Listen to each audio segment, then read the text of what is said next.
Olha, enquanto a gente estava falando sobre o Talibã, nós temos um outro destaque internacional, porque Israel volta a atacar alvos do Hamas na faixa de Gaza. Você está vendo as imagens? Na noite desse domingo foram realizados bombardeios em duas cidades. O governo israelense alegou que estes ataques foram uma resposta a uma ofensiva palestina que teve 2 foguetes interceptados. Durante todo o fim de semana, a tensão cresceu na região com muitos ataques mútuos. Ministros agora tentam dialogar com líderes do Hamas para cessar esta situação.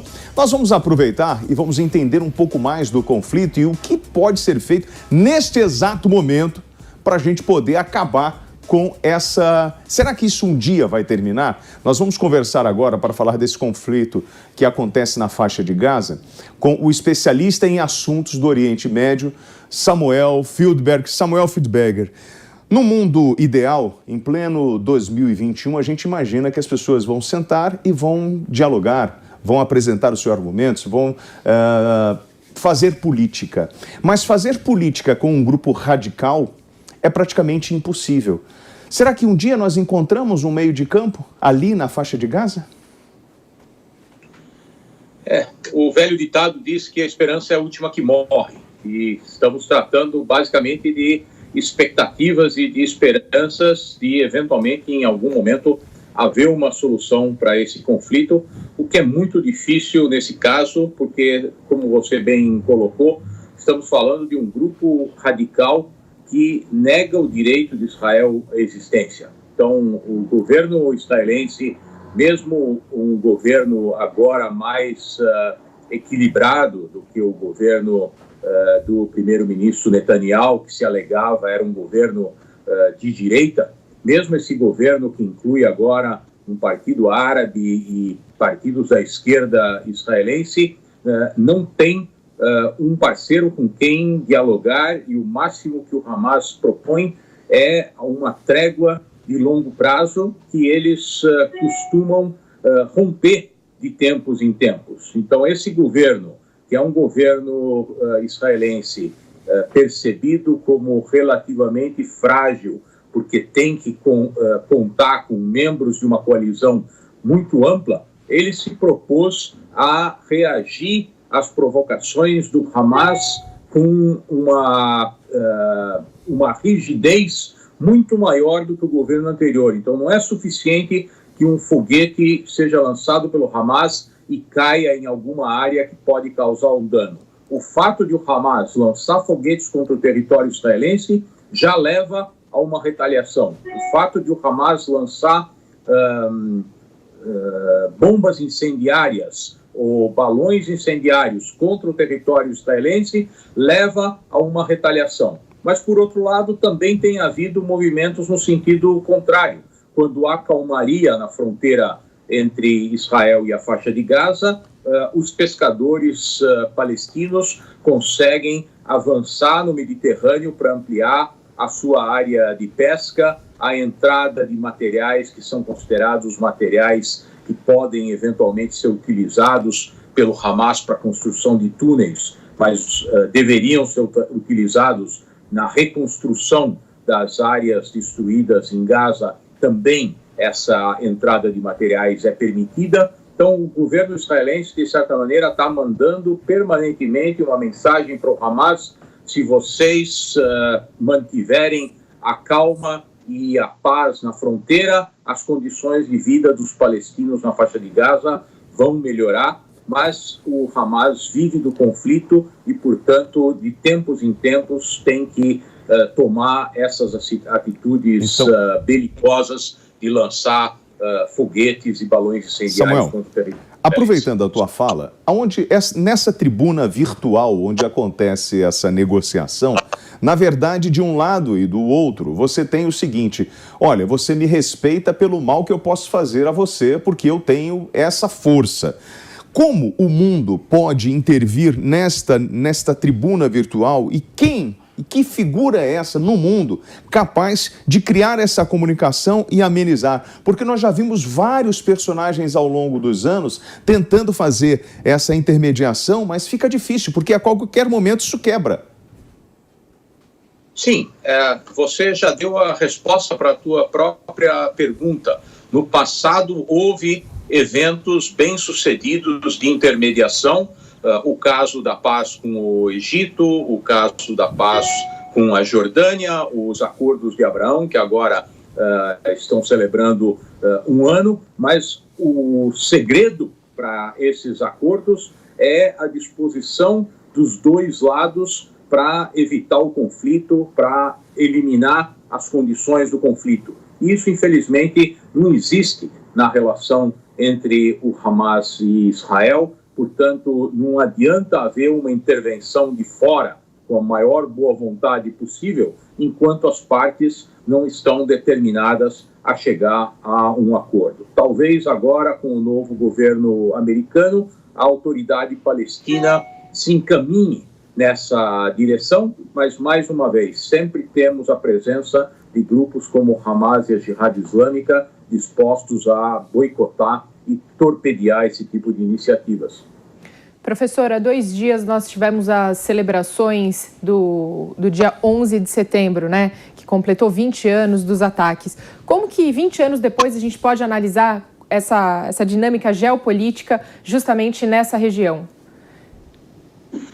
Nós vimos aí como se inaugurou o primeiro voo do Paquistão para o aeroporto em Cabul, e é importante lembrar que o Paquistão sempre foi um importante aliado potencial do Afeganistão, governado pelo Talibã. Há uma identidade étnica entre uma boa parte da população do Paquistão e a do Afeganistão. Os pashtuns agora estão no poder novamente, e o que nós temos que ver é como isso influencia o equilíbrio geopolítico regional, como a China vai se comportar em relação a esse novo governo, como o Irã vê um novo governo dominado pelo Talibã sunita, enquanto que há uma minoria xiita no Afeganistão, que é percebida pelo Irã como uma minoria que pode ser perseguida.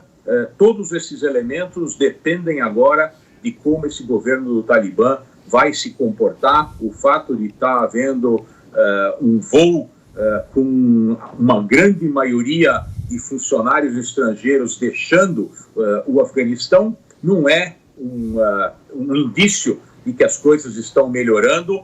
Somente o fato de o Talibã permitir que esses estrangeiros abandonem o Afeganistão é um mínimo de civilidade e de demonstração de que esse governo talvez não seja tão terrível quanto o governo anterior do Talibã, mas eu não vejo isso como nenhum bom sinal de que as coisas vão melhorar no Afeganistão. Samuel, nessa ofensiva americana na caça ao terror ao Oriente Médio, eles gastaram $1 trilhão, perderam milhares de homens, em torno de 2.500 homens, 60 mil afegãos morreram nesta ofensiva. Com essa saída da força internacional, a sua expectativa como um analista é de que o terror ele volte a ganhar força nas entranhas do Talibã, ou não? O Talibã vai ter maturidade suficiente para entender que ele não pode se associar aos grupos radicais porque ele perde investimento internacional?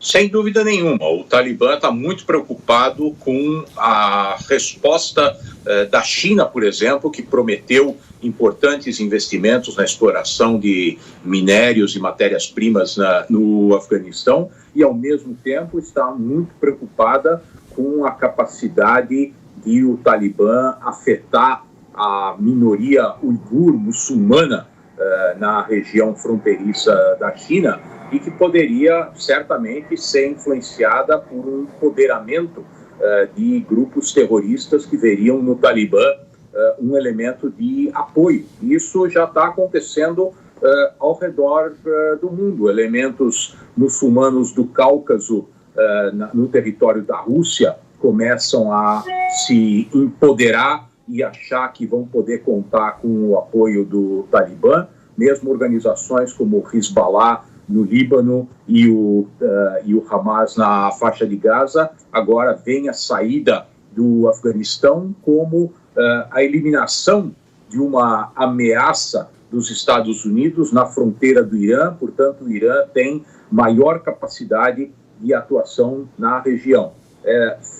Passou muito pouco tempo desde a tomada do poder pelo Talibã no Afeganistão para nós podermos fazer uma análise baseada em consequências efetivas, mas os analistas no mundo inteiro estão acompanhando o que acontece lá e certamente o primeiro movimento de grupos que possam remeter algum apoio do Talibã certamente vai trazer uma reação muito forte da comunidade internacional. E como o senhor vê o Talibã, porque o Talibã assumiu as forças policiais, a polícia, assumiu a estrutura, os carros policiais, as viaturas militares, então hoje ele está muito mais estruturado. Porém, a gente vê nas imagens algumas mulheres na rua, lutando por direitos humanos. Como fica essa relação? Direitos humanos, poderio militar do Talibã, essa reestruturação do Talibã, que agora tem mais ferramentas na mão para a repressão ou para impor a ordem? É importante lembrar que essa sociedade afegã está vindo de 20 anos de uma liberalização que incluiu as mulheres na sociedade, deu uma série de direitos para outras etnias, que não são os paxtuns que agora voltam ao poder. Então, uma das principais críticas a esse novo governo é justamente o fato de ele ter eliminado aquela diversidade étnica que estava presente no governo do Afeganistão ao longo dos últimos anos. Já houve repressões violentas a essas manifestações e eu, se fosse uma mulher do Afeganistão hoje, teria muito medo de participar de uma manifestação como essa, porque o Talibã já demonstrou que não está tão preocupado com a opinião pública mundial e provavelmente as reações do sistema internacional, inclusive da ONU e as suas organizações de proteção aos direitos humanos,